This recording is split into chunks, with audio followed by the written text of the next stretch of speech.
Un fou, un esprit tellement tordu que même le meilleur détective du monde ne peut prévoir ses actes. Et même par rapport aux aliens, aux monstres et autres entités, ce qui effraie le plus les habitants de Gotham. Bonjour tout le monde, aujourd'hui je commence une nouvelle émission intitulée Les grandes anecdotes, où je vous raconte des anecdotes que vous ne connaissez peut-être pas. Et on commence avec le Joker. Alors attention, vous connaissez sûrement les anecdotes que je vais vous raconter si vous êtes un bon gros fan de comics. Première anecdote.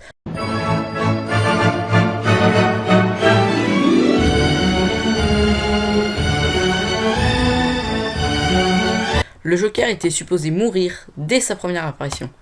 Et oui, ça aurait arrangé Batman. Et tout Gotham en fait. Replaçons le contexte. Nous sommes en 1940, Batman a 1 an, et le seul film Batman, c'est ça.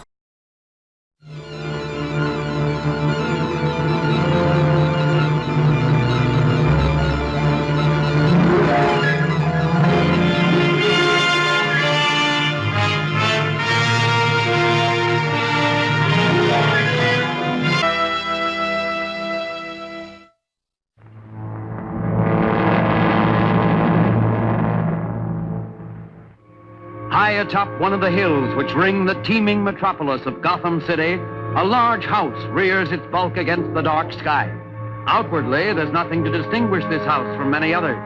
But deep in the cavernous basements of this house, in a chamber hewn from the living rock of the mountain, is the strange, dimly lighted, mysteriously secret Bat's Cave.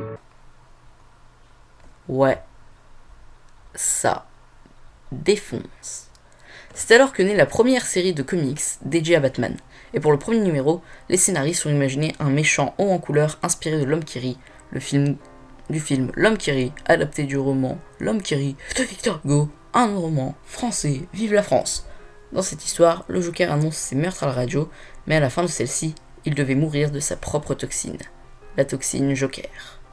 Sauf qu'en lisant l'histoire, un des éditeurs s'est dit que c'était un personnage intéressant et a insisté pour qu'on enlève sa mort. Et depuis, il apparaît dans d'autres comics, dans des films, dans des jeux vidéo. Warner a même annoncé un film sur le Joker. Quel autre méchant à part Venom peut se vanter d'avoir eu un film? Le premier qui dit Catwoman.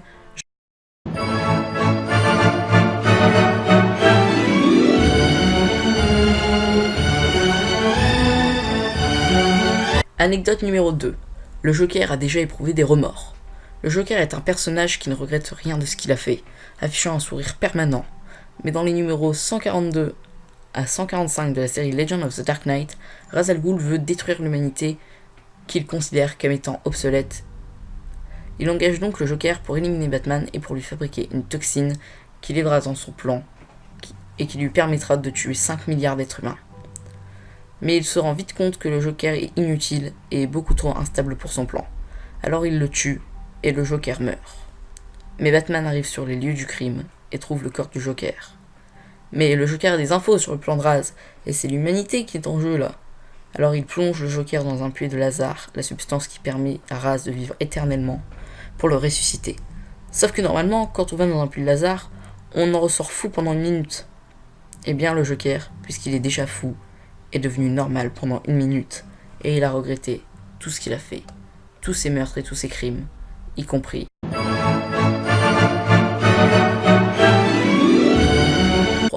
Ok, celle-là est un peu glauque, alors si vous ne voulez pas pleurer, allez à ce timecode. On va parler du jeu vidéo Batman Arkham Knight, et plus précisément du DLC En Famille. Dans ce DLC, on incarne Batgirl qui doit aller sauver son père et toute son équipe dans un parc d'attractions dirigé par le Joker. Mais dans ce DLC, il y a une mission secondaire. Lors de cette mission, vous devez faire des mini-jeux pour gagner des cassettes d'enregistrement qui expliquent comment le Joker a eu le parc, et c'est pas vraiment joli.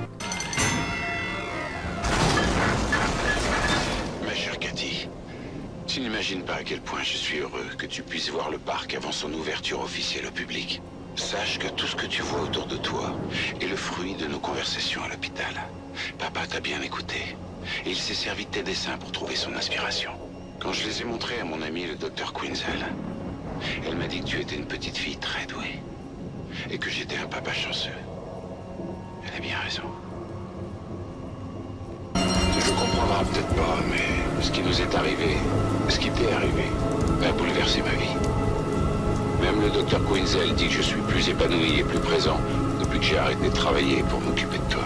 En fait, maintenant que j'y pense, c'est elle qui m'a suggéré de construire cet endroit pour nous. Pour m'y aider, elle m'a présenté un drôle de monsieur en costume violet qui m'a donné un tas d'idées fantastiques pour le parc. Il se fait appeler Jack White. Il rit de bon cœur et a le sens de l'humour. Je pense que tu l'aimerais bien.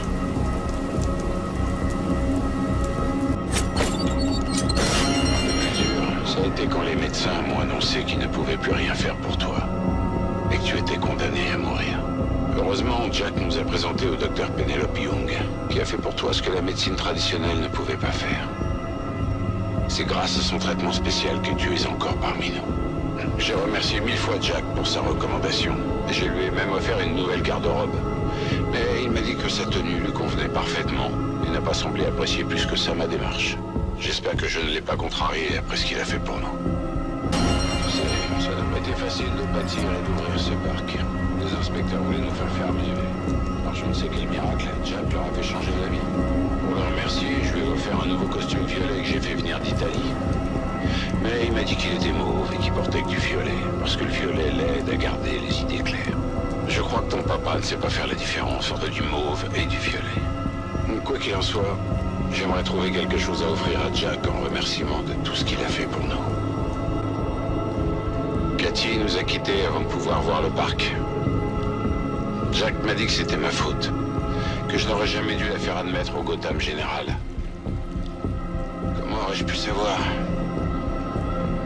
Il a demandé au docteur Young de tripler les doses de son traitement alternatif. Mais on dirait que ça n'a fait qu'empirer les choses. Elle est décédée la semaine dernière. Et la douleur est insoutenable.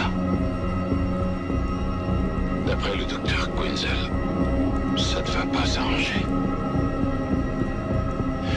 Elle dit que la peine ne fera qu'augmenter et qu'il ne sert à rien de continuer. Elle a raison. Comme toujours, j'ai cédé le parc d'attractions à Jack. Et je ne peux qu'espérer qu'il en fera un lieu d'espoir et de joie. Quant à moi, je serai bientôt auprès de Cathy. Jack m'a donné des pilules qui vont m'y aider.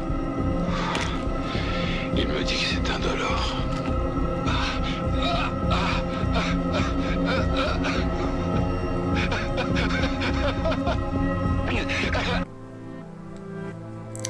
Alors, bon, je crois que je n'ai rien ajouté, si ce n'est que le Dr Young a travaillé pour le projet Titan, le venin de Bane, et je crois que le traitement expérimental était la première version du Titan. Alors déjà que Bane a du mal à le supporter, cette pauvre petite...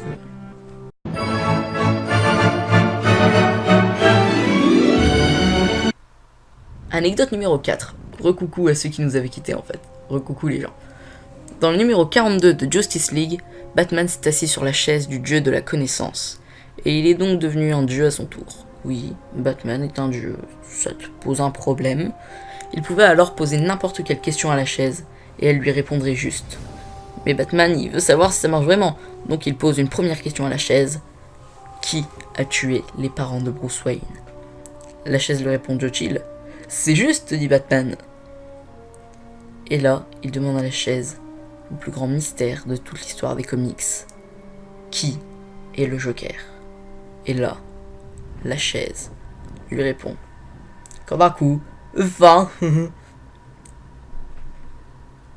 Il va falloir attendre le numéro 50 pour savoir ce que la chaise a répondu. Et en attendant, les fans avaient développé des théories.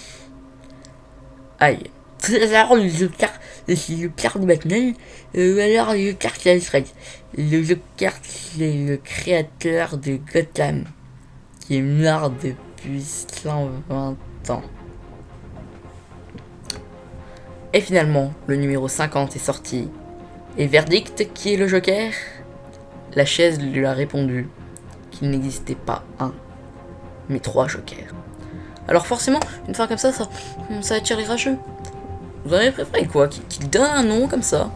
Car c'est ce qui fait le personnage. On ne sait rien de lui. C'est comme un trou noir qui sème le chaos partout où il va. Et puis, il y a plein d'auteurs qui ont créé leurs propres origines du personnage. D'ailleurs, au passage, dites-moi si une vidéo sur les différentes origines du Joker vous plairait. Hein.